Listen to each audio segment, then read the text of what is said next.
Belajar adalah cara kita melihat sesuatu yang sebelumnya tidak terlihat. Halo semuanya, nama saya Michael. Selamat datang di channel saya, Sikutu Buku. Kali ini saya akan bahas buku Ultra Learning karya Scott Young. Sebelum kita mulai, buat kalian yang mau support channel ini agar terus berkarya, caranya gampang banget.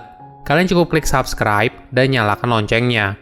Dukungan kalian membantu banget supaya kita bisa rutin posting dan bersama-sama belajar di channel ini. Buku ini membahas bagaimana strategi untuk menguasai keahlian tertentu dengan cepat. Di era sekarang di mana informasi tersedia begitu mudah untuk terus berada di depan, bergantung pada kemampuan seseorang untuk belajar secara mandiri. Scott telah mempraktekannya sendiri, bagaimana dia bisa belajar keahlian baru dengan cepat dan dana yang terbatas. Pada tahun 2012, Scott menjalankan proyek pendidikan mandiri miliknya, di mana dalam 12 bulan dan dengan biaya kurang dari $2.000, dia akan mempelajari cara menulis kode komputer dengan cukup baik, sehingga Scott dapat lulus ujian akhir yang sama dengan lulusan ilmu komputer Universitas bergengsi MIT di Amerika Serikat. Bukan hanya itu, Scott bahkan mendorong dirinya lebih keras lagi dengan belajar 4 bahasa baru dalam waktu 12 bulan. Ini adalah orang yang disebut sebagai ultra learner. Mereka yang mampu belajar secara mandiri, namun memiliki keahlian yang kurang lebih setara dengan orang lain yang menjalani pendidikan formal. Saya merangkumnya menjadi 3 hal penting dari buku ini. Pertama, belajar tanpa harus ke sekolah. Apakah mungkin bisa memperoleh keahlian yang sama tanpa harus duduk di bangku kuliah? Atau apakah kita bisa lancar berkomunikasi bahasa asing hanya dengan waktu 3 bulan saja? Jawaban dari pertanyaan itu bisa dijawab iya. Ternyata, ada budaya di mana sekelompok orang berusaha untuk mencapai tujuan yang mereka inginkan dengan belajar secara mandiri dalam waktu yang relatif lebih singkat daripada pendidikan formal. Mereka disebut sebagai ultra learner. Kemampuan ini bisa mempercepat karir yang sudah kamu miliki, transisi ke karir yang selalu kamu inginkan, atau untuk menyelamatkan karirmu saat ini dengan menambahkan keahlian baru yang lebih berharga. Ini merupakan salah satu metode untuk terus relevan di dunia yang bergerak sangat cepat. Jadi, kamu akan berusaha untuk mencari solusi atas sebuah masalah atau tantangan yang kamu hadapi. Jika sudah, kamu akan menentukan apa yang ingin kamu pelajari dan kenapa kamu harus pelajari hal tersebut. Selanjutnya, kamu mulai belajar secara rutin dan efektif. Bagaimana bisa belajar dengan cepat dan efisien? Tentu saja perkembangan informasi dan teknologi yang semakin cepat membuat pendidikan di sekolah belum tentu bisa mengimbanginya. Apalagi setelah lulus dari sekolah, setiap orang punya tanggung jawab pribadi untuk terus meningkatkan kemampuan dirinya. Perlu digarisbawahi, Scott sama sekali tidak anti dengan institusi pendidikan. Tetapi, dia memang merasa kalau institusi pendidikan terikat pada pendekatan tradisional daripada mencari cara yang lebih cepat, lebih baik, dan lebih murah untuk memberikan pengalaman pendidikan yang lebih baik. Hal ini dicontohkan berdasarkan pengalamannya sendiri. Dalam 1 tahun dan dengan biaya kurang dari $2.000, dia berhasil mencapai tingkat kemahiran teknis yang membutuhkan waktu 4 tahun dan biaya yang lebih dari $250.000 jika dia mengambil jalur konvensional di perguruan tinggi. Namun tentu saja, di sisi lain, perguruan tinggi bukan hanya menawarkan pendidikan, tapi juga kesempatan mahasiswanya untuk menjalin relasi dan pertemanan yang tentu saja berguna bagi perkembangan karir mereka di masa depan. Kedua, memulai untuk menjadi ultra learner. Mungkin kamu mulai penasaran, gimana sih caranya untuk belajar dengan cepat? Scott membagikan 9 prinsip di bukunya.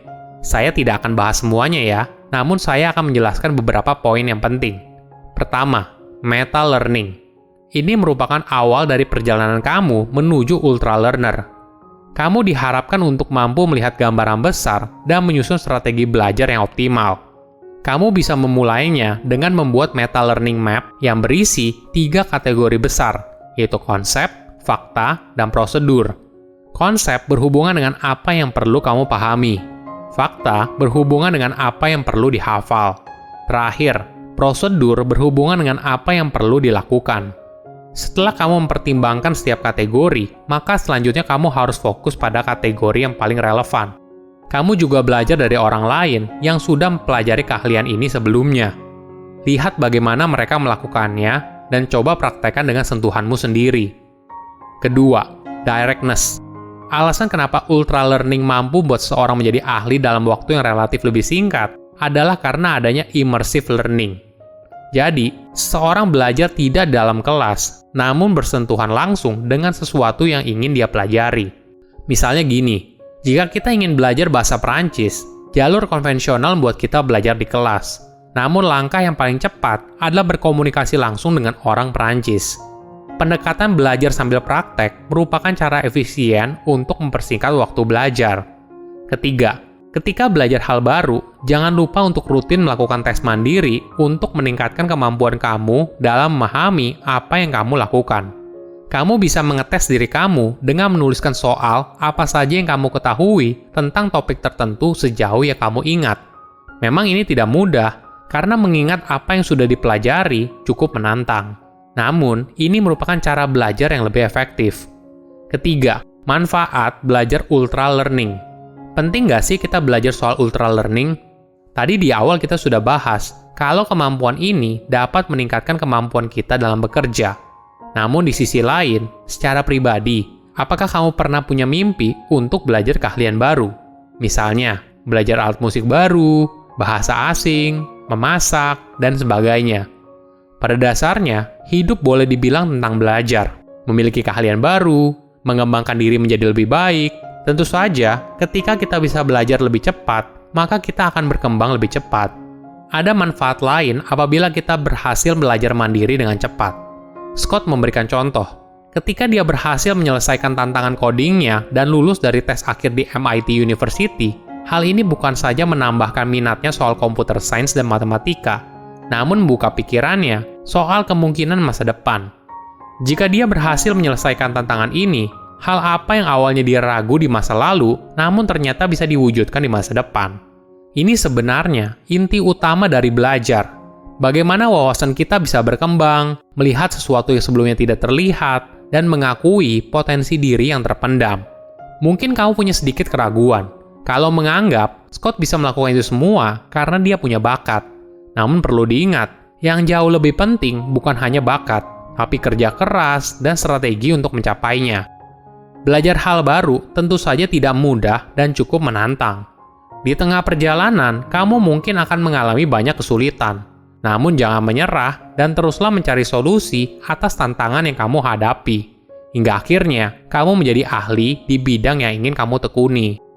Kepuasan terbesar bukan berasal dari melakukan hal yang mudah, namun menyadari potensi diri yang terpendam dan mampu mematahkan pemikiran yang membatasi diri untuk sukses.